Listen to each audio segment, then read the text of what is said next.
Querido Padre, necesitamos de tu Espíritu Santo para conversar sobre este tema del que vamos a hablar hoy, que tiene que ver con la libertad que tú nos has dado a los seres humanos para elegirte a ti o no. Pero ayúdanos a siempre hacer la elección de servirte a ti. Lo rogamos en el nombre de Cristo Jesús. Amén. Quiero agradecer a mi hermana Nancy por la invitación a este sábado, y ella me comentó que quería que habláramos sobre libertad religiosa. Y es un tema muy interesante además porque los adventistas del séptimo día deberíamos estar muy interesados en la libertad religiosa. Yo una vez hice esta pregunta en radio y hubo, como siempre, reacciones de todos. ¿Nos debería interesar lo que se está haciendo y diciendo en el mundo sobre la libertad religiosa? Y hubo algunos que dijeron, no, a nosotros no nos debería interesar eso porque no deberíamos meternos en esos temas. Y les voy a ser honesto, lo que pasa es que si a nosotros no nos interesa la libertad religiosa, nos vamos a meter en problemas, porque la libertad religiosa no es solamente un aspecto político del mundo, que tiene que ver con eso, vamos a medio tocar un poco eso hoy, sino que además tiene que ver con una actitud personal, y esa es la parte que más me interesa destacar en el tema de hoy. También tiene que ver con una actitud personal, y ustedes van a descubrir por qué, o vamos a descubrir juntos por qué lo digo de esa manera. Claro, hay un marco legal para la libertad religiosa, sí, libertad de conciencia también está unido a eso. De hecho, están varias cosas unidas: libertad religiosa, libertad de expresión, libertad de conciencia, todas están ahí como agrupadas. Resulta que allá en 1948, quienes han estudiado un poquito de leyes conocen de esto, y los que no lo vamos a aprender hoy. En 1948 se dio una declaración universal, las Naciones Unidas hicieron esta declaración.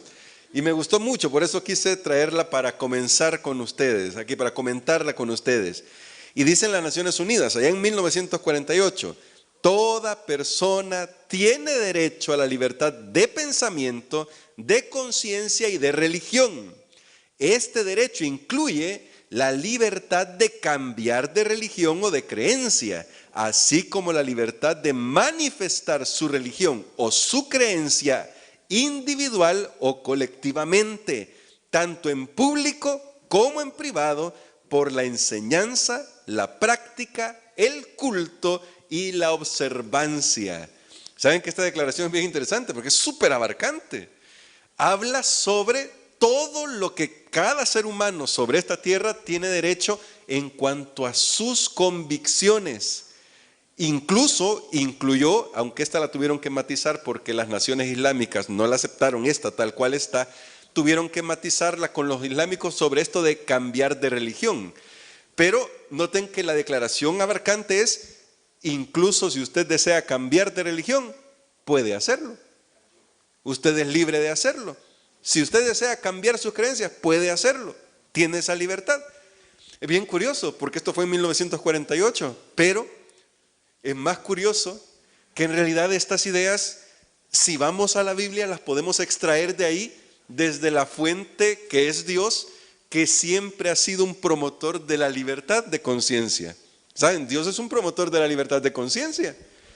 Y quien ha bebido de la Biblia puede extraer de estos mismos principios que apenas aparecieron para nosotros en 1948 en la historia moderna, y un ejemplo de eso es un personaje llamado Roger Williams. ¿Alguien sabe quién es Roger Williams? ¿No?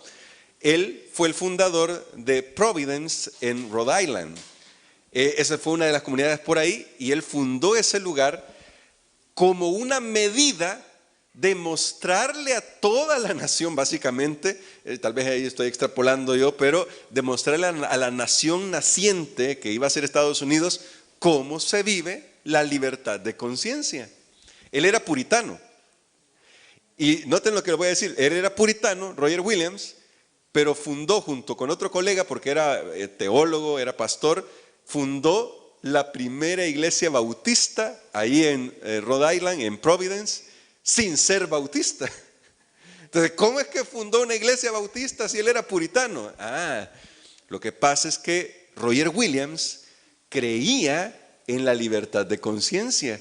Y había pensado mucho sobre, él venía de tuvo conflictos con dos comunidades antes, venía de dos comunidades en las que era prohibido hacer cualquier otra cosa que no estuviera reglamentado por la iglesia puritana. Roger Williams pensó que eso no se podía prohibir porque cada uno de nosotros tiene una conciencia que si uno estudia la Biblia, Dios le habla a esa conciencia y uno puede elegir libremente, mientras se mantengan los principios de la Biblia, cómo vivir. Y entonces él escribió un libro, de hecho, que hablaba sobre la persecución religiosa. Hablaba sobre la persecución religiosa. Solo que no les dije qué fecha fue. Eso fue en 1636 cuando él funda ahí Providence en Rhode Island. Imagínense, 1636. ¿Cuántos años antes de la Declaración de las Naciones Unidas? Casi 300 años antes. 1600 a 1900, imagínense. Pero Roger Williams, tomando como base la Biblia, solo la Biblia, creyó que cada persona era libre de elegir cómo acercarse a Dios. Creía eso.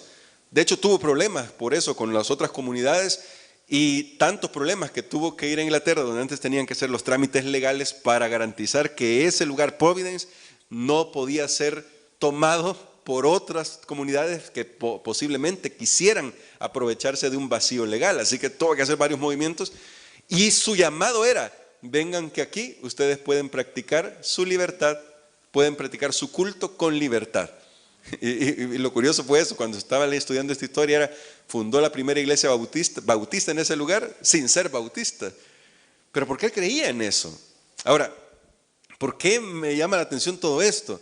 Porque él fue uno de los primeros promotores en Estados Unidos de la separación iglesia y Estado.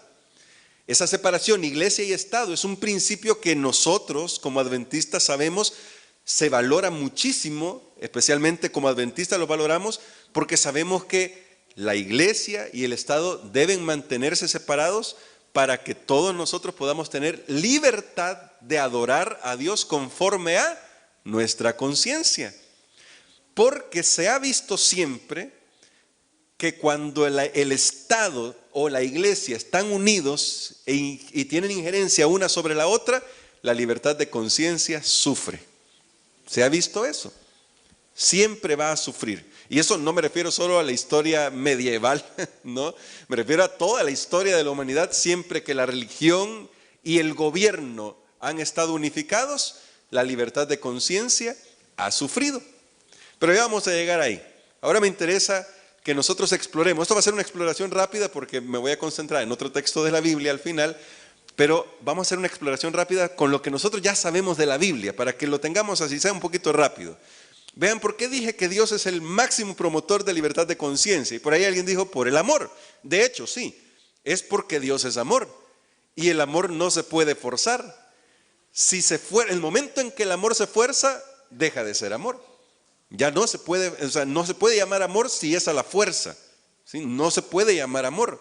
Así que como Dios es un Dios de amor, siempre ha dejado libertad de conciencia a sus criaturas. Y eso se ve clarito en la Biblia, desde el Génesis. Por ejemplo, en el Génesis, ¿cuál fue la gran prueba de que Dios valoraba la libertad de los seres humanos? El árbol de la ciencia del bien y del mal. Esa fue la gran prueba. Ahí estaba, el árbol de la ciencia y del mal era la manifestación visible de que Dios valora la libertad. En ningún momento iba a obligar a Adán y Eva a que lo aceptaran simplemente porque sí, aunque tenía el derecho, si Él los había creado. Cuando Adán y Eva abrieron los ojos, cuando Adán abrió los ojos después de ser creado, lo primero que vio fue el rostro del Creador. Y ahora imagínense, Dios todavía le da la oportunidad y le dice, mira, aquí está el árbol, solo te invito a que no comas de él, porque si comes de él vienen consecuencias. Noten que esto puede ser un tema más, un poquito, que se puede complicar un poquito, pero el hecho de que Dios advierta las consecuencias no está diciendo de que Dios está obligando a hacer las cosas. La consecuencia es un hecho, la consecuencia es simplemente algo que va a suceder dependiendo de mis decisiones. Y Dios es claro con eso. Dios les dice a Adán y a Eva, si ustedes comen, son libres de hacerlo, pero si ustedes comen del árbol de la ciencia del bien y del mal, viene la muerte, porque es el pecado, pero son libres de hacerlo. ¿En qué momento Dios le puso una cadena al árbol y dijo, solo no pasen por ahí porque si pasan ahí ya... No, en ningún momento. Dios les dio la libertad. Pasen si ustedes lo quieren hacer. Yo ya les di la evidencia de quién soy yo. Les he mostrado mi amor. Tienen todo a su disposición. Porque Dios, aunque a veces nos centramos demasiado en las cosas negativas, cuando dicen no hagan esto, no hagan aquello, no coman del árbol, es bien curioso que los seres humanos tengamos esa predisposición a concentrarnos en las cosas negativas cuando Dios es súper abundante. Dios sí les dijo no coman del árbol, pero si miraban a su alrededor, Adán y Eva, ¿qué es lo que veían? Eran los dueños de todo, Dios se los había dado en las manos, eran los dueños del planeta, eran los regentes del planeta, lo tenían todo a su disposición, pero ellos decidieron escuchar al enemigo y ahí la historia del pecado. Pero Dios promueve la libertad de conciencia, claro, nos advierte, eso sí, la advertencia está ahí. Luego, además de promover la libertad de conciencia, saben que hay una cosa también interesante. Dios también promueve en la Biblia la separación de poderes. Y a veces no lo hemos visto, pero Dios siempre ha promovido la separación de poderes. Generalmente vemos en el pasaje más común, que vamos a ir hasta ahí mentalmente ahorita, que es cuando Jesús habla con los herodianos y le preguntan a quién le vamos a dar este impuesto. Y Jesús claramente dice, a César lo que es del César y a Dios lo que es de Dios. Están separados, pero no es el único lugar. Y les voy a mostrar por qué no es el único lugar. Por ejemplo, cuando nosotros vemos en la liberación de Israel de Egipto, cuando fueron liberados de Egipto, Dios estableció a un caudillo, ¿verdad? Ese era Moisés. Pregunta, ¿hizo que Moisés fuera el sumo sacerdote del pueblo de Israel? No. Y eso que era de la tribu de Leví. Pero no, Dios dijo, no Moisés, tú eres el caudillo, tú eres el líder. Pero quien va a ser el sumo sacerdote es tu hermano. Es una persona aparte de ti. Porque además su familia va a cumplir otra función. Pero tú no, porque tú eres el caudillo, tú estás en otra función. Tu función es otra. Así que ahí tenemos a Moisés. Es más, vemos, cuando vamos un poquito más a la historia, después de que vemos ahí el ejemplo, Moisés el caudillo, pero el sistema religioso iba a ser dirigido por Aarón, tenemos el caso de los jueces. La mayoría de los jueces, salvo uno, si me atrevo a decir, podría decir dos, pero creo que sería uno, salvo uno, era tanto el sacerdote como el juez. Y no me estoy refiriendo a Samuel, ya les voy a decir por qué, pero noten la historia de los jueces. Había jueces en Israel, algunos vivieron simultáneamente, y además de haber jueces, estaba el santuario, donde todos los israelitas, incluyendo el juez, tenían que acercarse a adorar a Dios, porque para Dios una cosa era el santuario, y otra cosa era el tema de aquellos que promovían las libertades y la política, digamos un tipo de política para Israel, que eran los jueces. Eran dos cosas diferentes. El único caso que yo veo que seguramente era el sumo sacerdote, que era el líder espiritual y además era juez, en la Biblia es Elí. Es el único.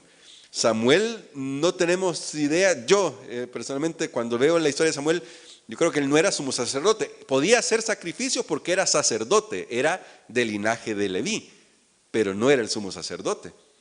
Porque el sumo sacerdote era Elí, sus hijos iban en esa línea, ellos podían estar en esa línea, y la familia, y Samuel no estaba en esa línea. Así que ahí es como podemos ver, hay separación.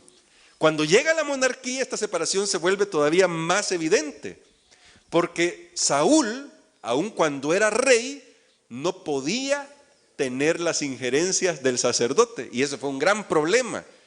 Cuando Saúl comenzó a hacer cosas que solo le competían al sacerdote, ¿qué le dijo Samuel? Estás actuando mal, porque tú no tienes el derecho de hacer eso. Tú eres el rey, sí, tú puedes ver las políticas del país, pero las cuestiones religiosas, esas pertenecen, y en este caso a toda una familia, a la familia de Leví, a los levitas, que eran los que se encargaban de enseñar la Biblia, ser los maestros espirituales. Ellos están separados. David lo entendió, por eso pudo tener un reinado próspero. David lo entendió, pero en la antigüedad esto era una novedad en realidad. El reinado de los israelitas era una novedad al tener esa separación, porque por lo general los monarcas tendían a mantener unificadas la religión con sus políticas. ¿Cómo sabemos eso? Solo hay que ir a la historia así rapidito y ver, por ejemplo, cómo se consideraban los faraones a sí mismos. Los faraones a sí mismos se consideraban como dioses en la tierra. Y aunque había una casta sacerdotal, la casta sacerdotal estaba al servicio de ese Dios encarnado que era el faraón. Así que tanto el poder político como el poder religioso estaban íntimamente relacionados en los egipcios. El caso de la mayoría de las naciones de esas regiones era igual. Un caso bien curioso es cuando vemos los reyes caldeos. Aunque los reyes caldeos no eran como los egipcios, que se consideraban dioses, sí tenían un gran poder sobre la casta sacerdotal. Por eso eran conocidos como los favoritos de el dios Marduk, de Nebo, lo que fuera. ¿Por qué? Porque estaban íntimamente relacionados. En el caso de los romanos, los césares, adoptaron la idea de los egipcios. Tienen que adorar al César porque es una personificación de la deidad aquí en la tierra. Así que el César merece y se debe toda la adoración. Un problema para los cristianos ya para la época en que ya había cristianos, porque los cristianos no iban a adorar a César jamás. Entonces, esa separación que nos muestra la Biblia, que es clara en la Biblia, era una novedad para ellos, para la mente antigua. Era una novedad. Incluso cuando la iglesia llegó a popularizarse con Constantino, como era una novedad la separación, con Constantino volvió a lo que era la norma. La norma para ellos era que la iglesia y el Estado siempre estaban unidos. Y cuando eso sucedió, ¿qué pasó con el cristianismo? Lamentablemente se corrompió.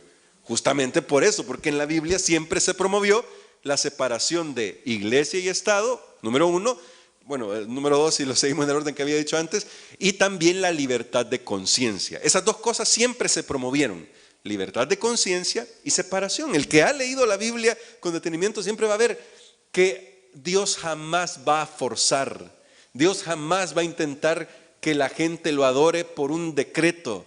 No, ni porque Él es el Dios creador, el dueño del universo, jamás va a forzar a sus criaturas a que por un decreto nosotros lo adoremos. Porque Él espera que la adoración sea una respuesta de amor. Es decir, que surja de nuestro corazón. Eso es lo que Él espera. Eso me lleva, luego de hacer este recorrido, me lleva a Daniel 3. Vamos a comenzar ahí en Daniel 3 con algunos textos. Daniel 3 es bien curioso para mí, porque este Daniel 3 se debe ver en paralelo con Daniel 4 siempre. Les voy a decir por qué en cuanto al tema que estamos tratando de libertad de conciencia y libertad religiosa. Todos conocemos Daniel 3, no nos vamos a meter en algunos detalles. Daniel 3 cuenta la historia cuando Nabucodonosor mandó a hacer una estatua toda de oro.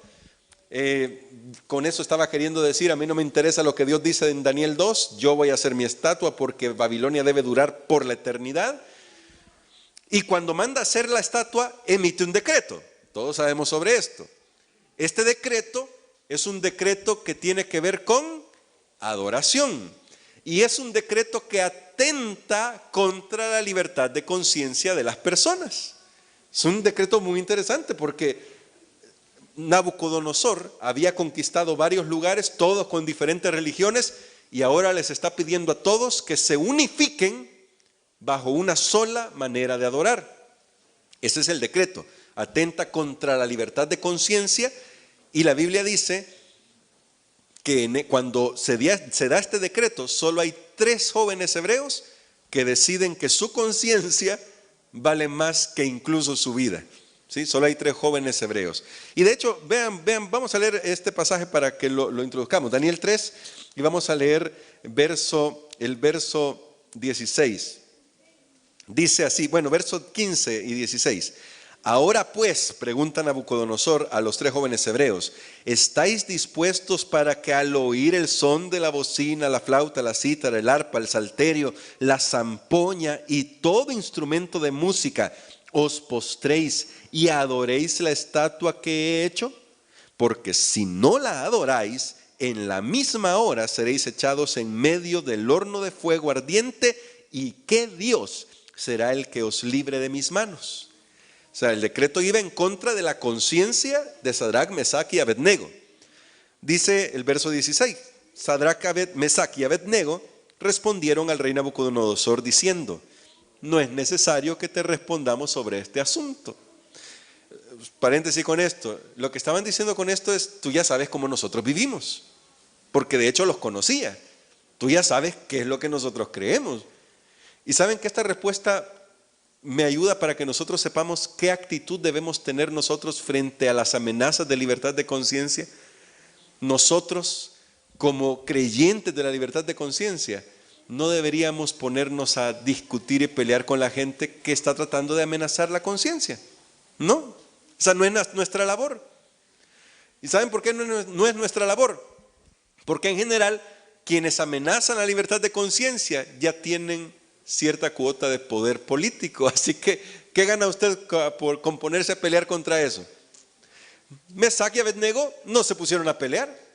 Ellos no se pusieron a decirle: pero rey, mira, si nosotros somos ministros en tu gabinete y además cuánto tiempo hemos gozado de libertad religiosa, y ahora solamente porque te vinieron unos consejeros en los que no estábamos nosotros, ya pudieron haber alegado, ¿verdad? Sí, razonablemente pudieron haber alegado, pero ellos no, ellos deciden: no, rey, tú ya sabes cómo vivimos, punto.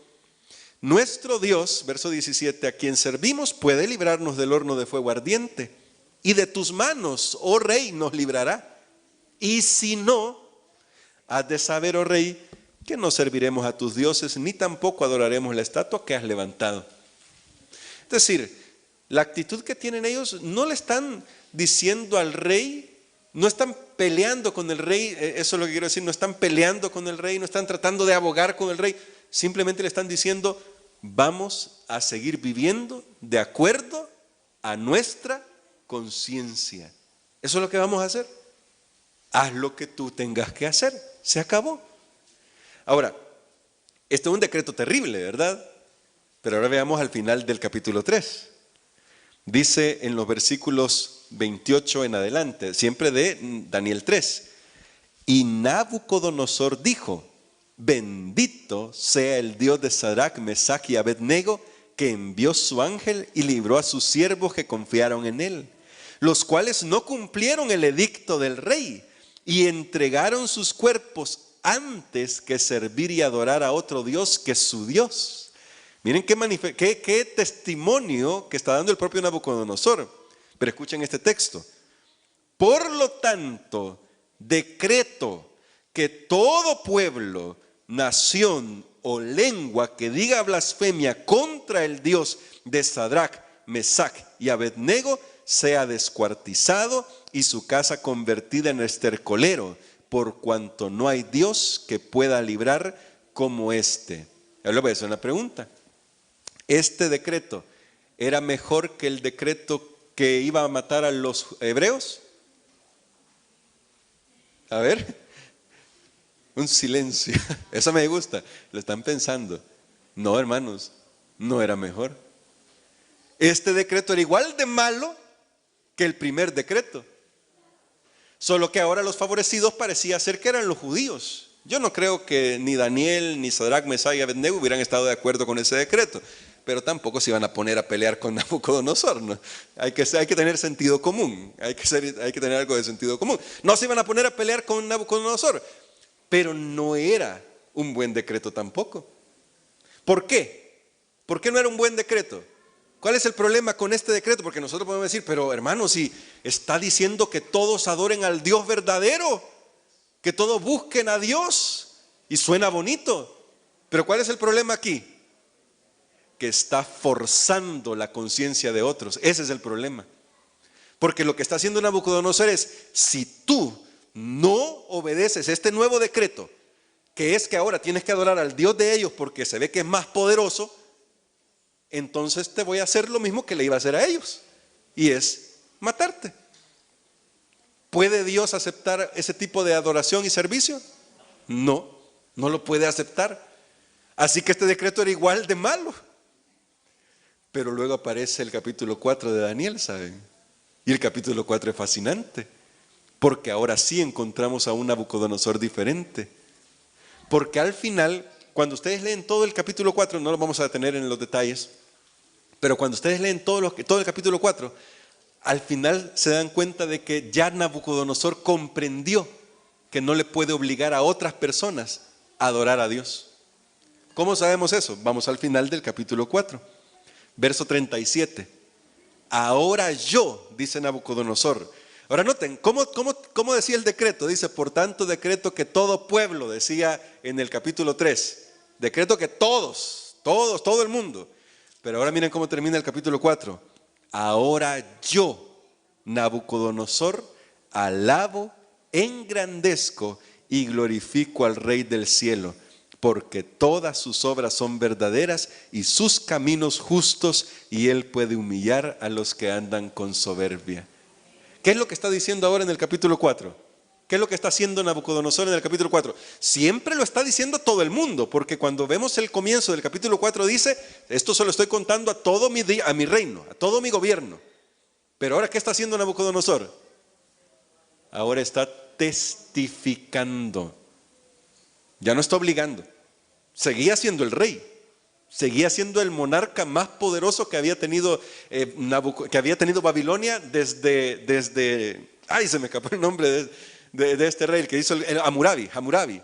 Desde Hammurabi. Hammurabi había sido un monarca excepcional.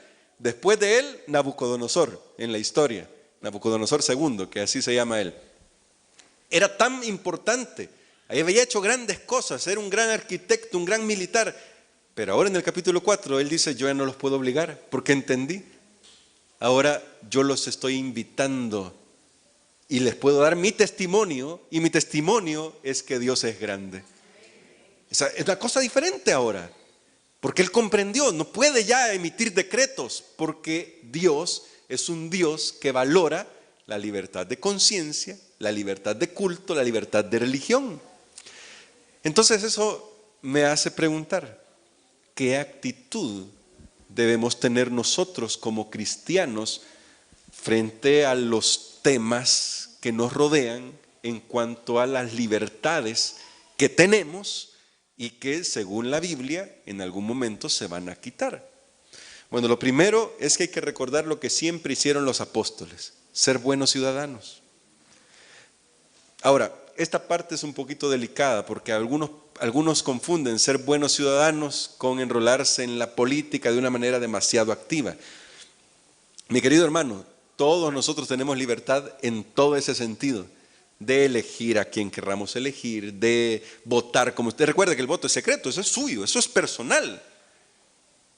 Pero la Biblia, cuando habla de buenos ciudadanos, no se refiere a militancia política, se refiere a cómo vivimos. ¿Y sabe cómo sé eso? Porque cuando vemos a los apóstoles, ellos, aunque aprovecharon, especialmente Pablo, aunque aprovecharon las instituciones civiles, nunca trataron de cambiarlas. Por una razón. Porque intentar cambiarlas es equivalente a lo que Nabucodonosor quiso hacer en el capítulo 3, querer obligar a todo el mundo a que haga lo que yo pienso porque yo creo que eso es lo correcto. Y ahora pregunto, pero si estaban en lo correcto los apóstoles, ¿verdad?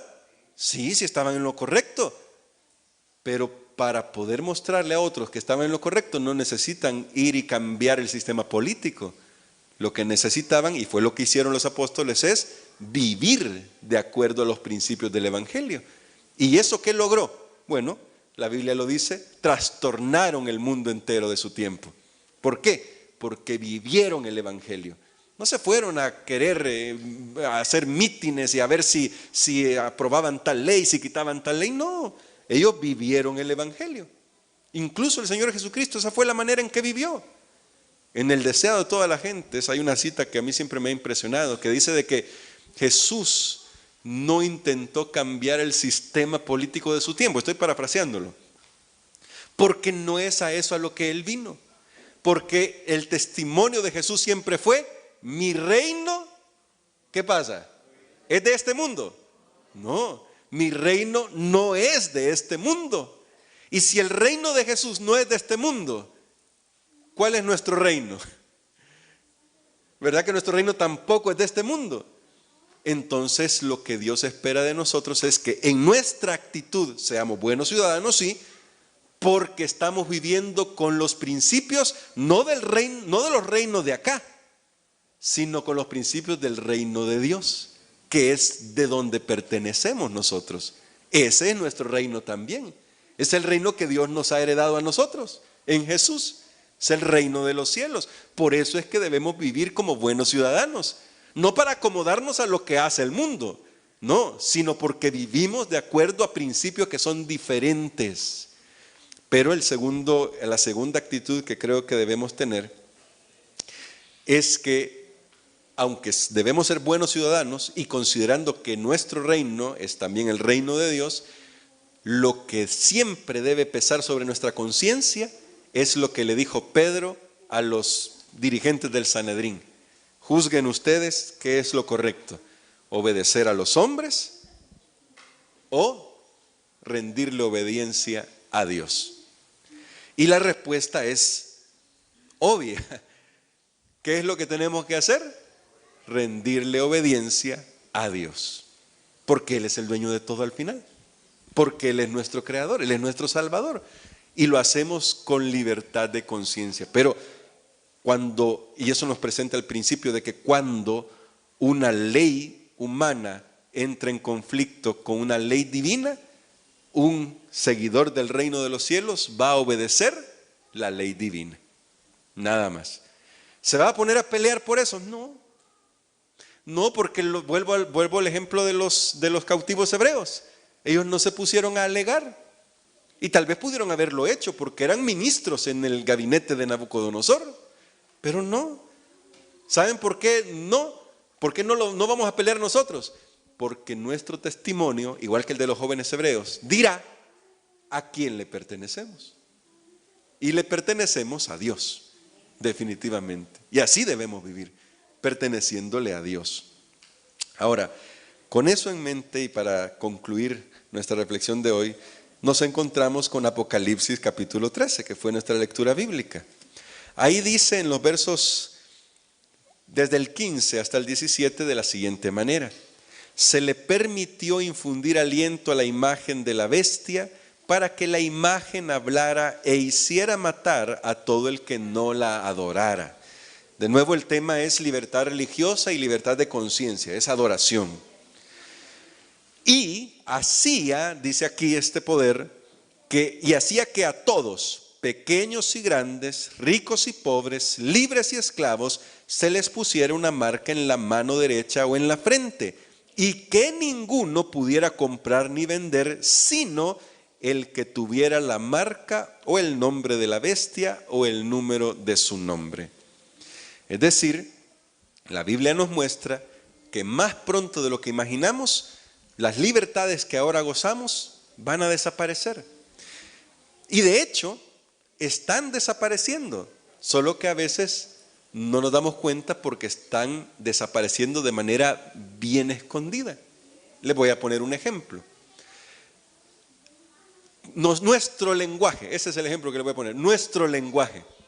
¿Han notado que ahora hasta la forma en que hablamos está siendo censurada?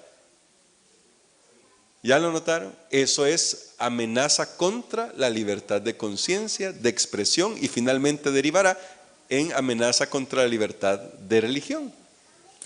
Sí, porque si ahora si uno no usa la X, la E y todas esas vocales que ahora están, ¿qué es lo que sucede? ¿Cómo es que se cataloga a los que no quieren hablar de esa manera? Como que si son personas que odian. ¿Por qué? Si lo único que hacemos es tratar de hablar bien el español, que es nuestro idioma, que es tan lindo. Pero no, ahora si usted quiere hablar bien el español, o al menos lo mejor que puede, ahora usted es una persona que odia porque no usa tales y tales palabras. Eso, que es curioso, es una minoría lo que está imponiendo ese pensamiento. Es una amenaza contra la conciencia. Porque ahora se vuelve, y noten la estratagema, se vuelven las víctimas, se hacen parecer las víctimas e imponen una manera de obrar. Pero ya vimos que ninguna imposición es aceptada por Dios en el sentido de que es la manera en que se debe actuar. Cuando a una cosa es impuesta, eso ya no es la manera de actuar, porque Dios no impone nada. Es más, Dios es tan misericordioso que no impone su presencia al punto que ha permitido que existan los ateos. Una vez un ateo dijo: yo quiero probar la existencia de Dios. Si Dios realmente existe, que me mate en este momento. Y no lo mató. Pero un cristiano le dijo: es que, ¿cómo vas a irar a Dios para que te mate en este momento? Si mira, si el mismo Señor Jesucristo murió en la cruz para perdonarte. Dios tiene paciencia, Dios es infinitamente paciente. O sea, no vas a agotar la paciencia de Dios en 5 minutos para que te mates. Si ya ha soportado a la humanidad tanto tiempo y al mismo tiempo entregó a su Hijo para nuestra salvación. Pero la misma existencia de las personas que niegan a Dios muestra que Dios no va a forzar nunca la conciencia, la libertad, el pensamiento de nadie, porque Él espera que nosotros seamos libres. Y eso que vemos solo en el lenguaje es la punta del iceberg de muchas otras cosas que finalmente derivarán en una amenaza total contra nuestra conciencia. Pero, y justamente por eso quería terminar con esto, ¿cómo debemos nosotros actuar? ¿Qué debemos hacer? La respuesta es los jóvenes hebreos: vivir de acuerdo a los principios que ya sabemos. Nada más. Dios no espera que nosotros nos pongamos a hacer mítines. No. Pero lo que sí espera es que estemos dispuestos a compartir la libertad que Dios nos ha dado a nosotros.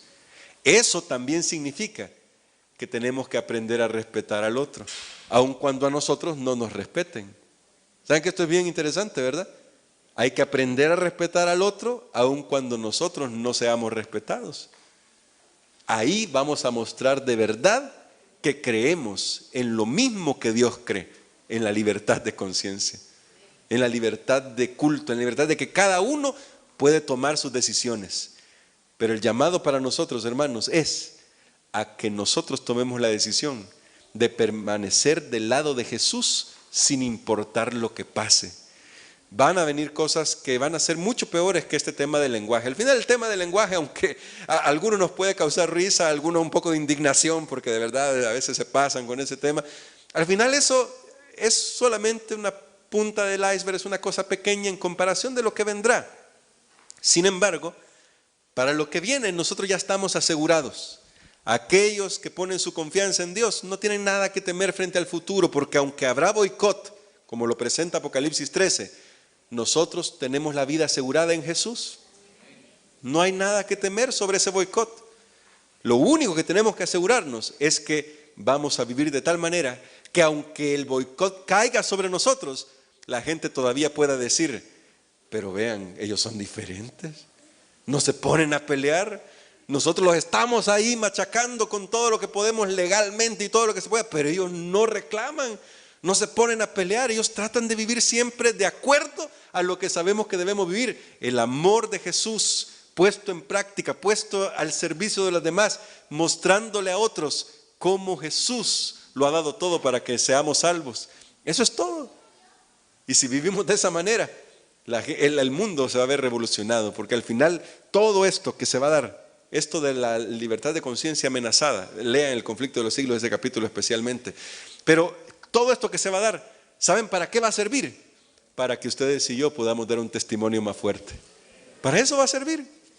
Por eso a veces cuando algunos se ponen a hablar de estos temas de una manera, digamos, demasiado, ¿qué puede ser?, alarmista, yo pienso, ¿qué ganamos con eso? No, si todo eso va a pasar, ya lo sabemos. Entonces, ¿qué pase? Entre más pronto mejor, pero no vamos a decir nada más. ¿Qué pase? Porque Dios va a permitir que incluso eso sea una manera de que nosotros testifiquemos. Y personas que nunca antes habían escuchado hablar de las grandes verdades que Dios nos ha dado, van a tener la oportunidad justo en ese momento. Así que imagínese usted el gran privilegio que vamos a tener. No es nada para temer.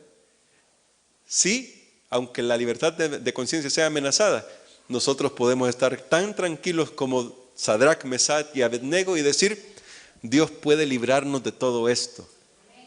Pero si no lo hace, al final nosotros vamos a seguir siendo fieles, porque si no lo hace mientras estamos aquí en esta tierra, mientras estamos vivos, Cuando Jesús venga por segunda vez, entonces tendremos la liberación final. Y esa es nuestra seguridad, que Jesús ya viene por segunda vez. Que Dios nos ayude, mis queridos hermanos, que Dios nos fortalezca y que seamos promotores con nuestra vida personal de eso. Que la gente cuando nos vea, no vea una iglesia que trata de regañar a todo el mundo, no, que vea una iglesia que los atrae porque vive de acuerdo a los principios del Evangelio. Que Dios nos bendiga a todos.